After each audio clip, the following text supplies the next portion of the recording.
ఇబ్బంది పడతారు. ఎందుకు పడరండి? ఎందుకు పడరు అనుకుంటున్నారు మీరు? నేను ఎవరిని ఇబ్బంది పెట్టదని నేను చెప్పినానా? అధికారంలోకి వస్తే మీ తోలు తీస్తానని చెప్పినా కదా, మరి ఎందుకు చేయను?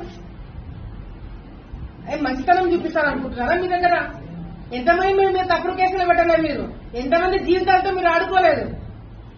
మిమ్మల్ని వదిలేస్తారని ఎందుకు అనుకుంటున్నారు మీరు? ఒక్కొక్కడికి లెక్క చెప్తా అని చెప్పి తీరుతా. నేను ఎవరి మీద నేను ఇది చేయను, నేను అన్ని మంచి పద్ధతిలో పోతాను, నేను చాలా మంచిదాన్ని దయచేసి అనుకోకండి. మీరు తప్పు చేసింటే భయపడండి, తప్పు చేయకపోతే ప్రశాంతంగా ఉండండి. డెఫినెట్ గా నాకు రెడ్ బుక్ ఉంది. రెడ్ బుక్ అంటున్నావు, పెట్టుకున్నా రెడ్ బుక్ నేను కూడా. దాంట్లో మీ పేర్లన్నీ ఉన్నాయి.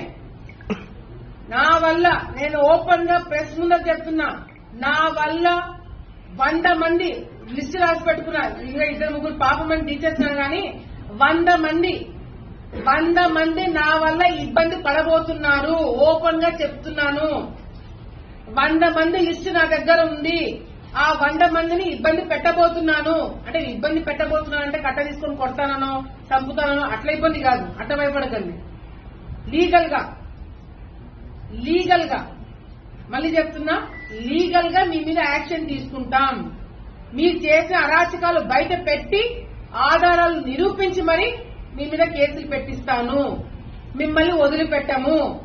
ఎందుకంటే ఆలగడ్డ రాజకీయాలు నాశనం లేకుంది మీరు కాబట్టి మీకు శిక్ష పడబోతుంది. మీరు జాగ్రత్తగా ఉండండి అని నేనే చెప్తున్నా.